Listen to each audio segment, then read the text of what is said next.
अस्सलामुअलैकुम, good evening friends. The facilitator की site पे खुशामदीद। हम एमएस वर्ड के तारुफ के बात कर रहे थे और इस वक्त हम एमएस वर्ड की 4th क्लास यानी कि लेआउट के ऊपर बात करने जा रहे हैं। जैसे कि हम पिछली क्लासेस के अंदर हमने बताया, उम्मीद करता हूँ कि आपको वो क्लासेस अच्छी लगी होंगी और समझ में आई होंगी कि जिसमें हमने होम का इंट्रोडक्शन दिया था, इंसर्ट का दिया था, डिजाइन का दिया था और अब हम बात करने जा रहे हैं लेआउट के ऊपर। मैं आपसे उम्मीद करता हूँ कि अगर आपको इसमें कोई चीज ऐसी लगी हो जो समझ में ना आई हो या आप चाहते हो कि मैं उस चीज को एक्सप्लेन करूं, तो please feel free to contact me और टेक्स्ट मी। हम शुरू करते हैं आज की क्लास से। इस सेक्शन के अंदर लेआउट, इस लेआउट के अंदर हम बात करते हैं सबसे first option margins. Margins basically हमारे डॉक्यूमेंट की तरफ चारों तरफ खिंची हुई वो लाइनें होती हैं इनविजिबल, जिसके अंदर उस सेफ एरिया के अंदर हम लोग बैठ के काम कर रहे होते हैं।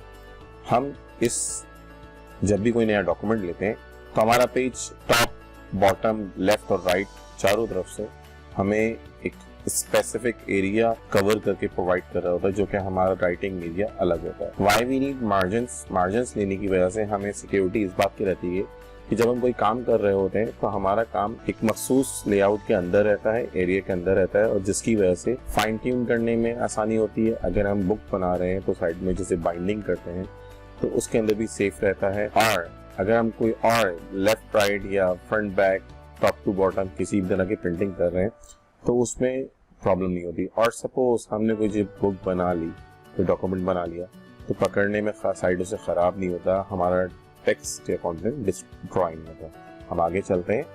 हम इसके अंदर जब ड्रॉप डाउन खोलते हैं तो हमारे पास last, custom settings, normal, narrow, ये तमाम ऑप्शंस हमारे पास आ रहे होते हैं। जब हम अप्लाई करते हैं नैरो तो वो बेसिकली हमारे कंटेंट को बिल्कुल कॉर्नर्स तक, एजेस तक लेके जाने लगता है। इसी तरीके से अगर हम नॉर्मल करते हैं तो तब भी हमारे सामने ये टेक्स्ट आपके सामने अपेयर हो रहा है कि इस तरीके से कंटेंट हमारे सामने डिवाइड हो जाता है। मैं आपको समझाने के लिए इसको स्पेसिंग क्लियर करता हूँ। अब आप देखिए, सी हमारा कंटेंट उसके हिसाब से फिर अपने आप को रीडिजाइन करता है। हमारा लेआउट जिस तरह मिल रहा होता है, अगर हम मार्जिन्स के बाद अगर आए, कस्टम मार्जिन्स के जरिए हम जो भी हमारी रिक्वायरमेंट है हम उसके हिसाब से इस पर काम कर सकते हैं। आगे बढ़ते हैं ओरिएंटेशन में। पोर्ट्रेट, जैसे कि अभी इस पेज का साइज हुआ है खड़े स्टाइल में, और लैंडस्केप जो कि हमारे स्क्रीन के एतबार से होता है। सो हम अपने लिए हम समटाइम हम लीफलेट्स टाइप की बुक या फ्लायर टाइप की बुक्स बना रहे होते हैं, तो हम उसके लिए भी, और अगर हम चाहते हैं कि हम लोग मल्टीमीडिया जो यूज़ करते हुए उस टाइप की स्क्रीन बना रहे हो तो हमारा कंटेंट कंप्लीट वन पेज पे पेयर हो रहा होता है, तो हम ओरिएंटेशन से ये काम कर सकते हैं। सी, उसके बाद हम पेज साइज के अंदर आते हैं। पेज साइज खासा इंपॉर्टेंट है एरिया, इस लिहाज से कि जब हम वर्किंग कर रहे होते तो हमें पता होना चाहिए कि हम किस डॉक्यूमेंट के ऊपर काम कर रहे हैं। सबसे फेमस हमारे सामने लेटर जो कि 8.5 by 11 इंचेस पे होता है। दूसरे नंबर पे A4 size, A4 size 8.27 by 11.69 inches पे होता है। और हम लोग प्रिंटिंग के लिए A4 इस्तेमाल कर रहे होते हैं। I am talking about printer, जो हम कंप्यूटर से प्रिंटर निकाल रहे होते हैं, तो हम लोग जब पेजेस लेते हैं हम A4 लेते हैं। दोनों के साइज में थोड़ा सा डिफरेंस है, इसकी वजह से बहुत से लोगों का कंटेंट कट जाता है। A4 साइज के अंदर जो है हमारे लेटर का हाइट ज्यादा होती है और लेटर के अंदर हाइट कम होती है मगर विड्थ ज्यादा होती है। तो ये ध्यान रहे, जब आप लोग काम कर रहे हो तो आपने A4 पे लेना है और ये जहन में टिप बना के रखनी है कि A4 के अंदर ही हमें काम करना है और एक क्लिक करने के बाद हम सेव कर सकते हैं। इसके अलावा भी हमारे पास बहुत सारे साइजेस मौजूद हैं कि हम एनवेलप के अंदर प्रिंट करना चाहते हैं, कार्ड के स्टाइल में प्रिंट करना चाहते हैं, और बहुत कुछ है वैरायटीज। ये डिपेंड करता है हमारी रिक्वायरमेंट पे कि हमें क्या चीज चाहिए। सो इस वक्त हम स्टिक रहते हैं A4 साइज पे। नेक्स्ट ऑप्शन पे आते हैं कॉलम्स।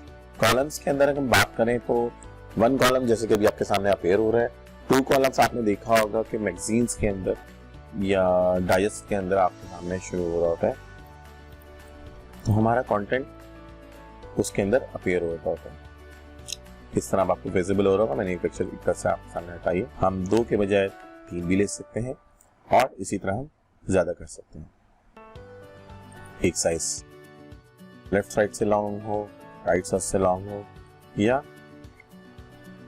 जस्ट सेंटर लाइन हो। इसके अलावा हम मोर कॉलम्स के अंदर जाके बिटवीन द लाइंस भी यूज कर सकते हैं। जरूरी ये कि जब हम खुद इसके अंदर एक्सपीरियंस कर रहे होंगे तो हमें समझ में आ जाएगा कि हमारी क्या रिक्वायरमेंट है।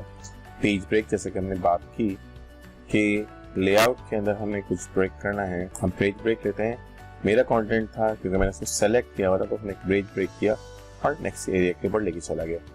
अच्छा, ध्यान रहे कि मैंने कंटेंट की सिलेक्शन उस वक्त सारी की हुई थी, तो मैं ये अंडू करता हूँ और आपको दिखाता हूँ रीजन। पेज ब्रेक पे मुझे करना हो तो मैं कभी भी इस तरीके से कंप्लीट टेक्स्ट की सिलेक्शन नहीं करूंगा। जहां से मुझे ब्रेक करना है मैं वहां से क्लिक करूंगा और पेज ब्रेक के सेक्शन का इस्तेमाल करूंगा।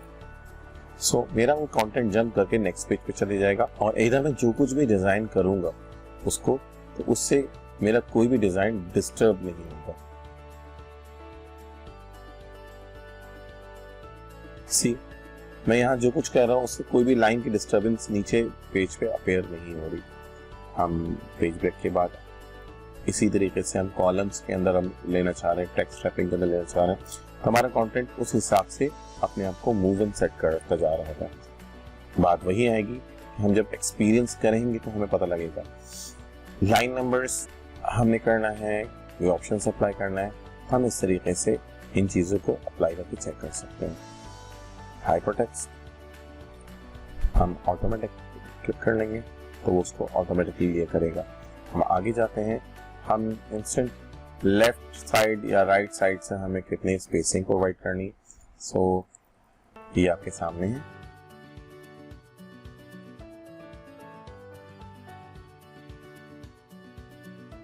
हम इसको मैनुअली भी प्रोवाइड कर सकते हैं।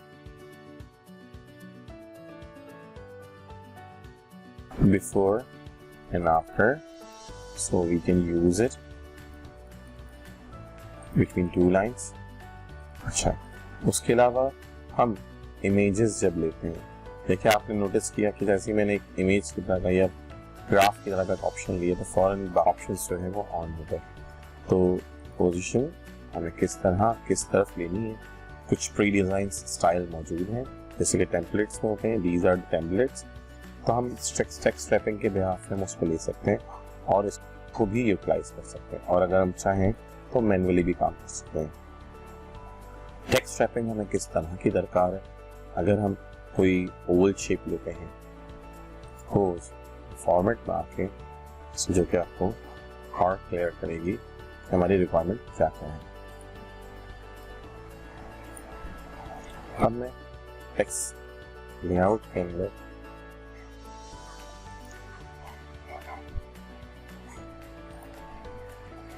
सी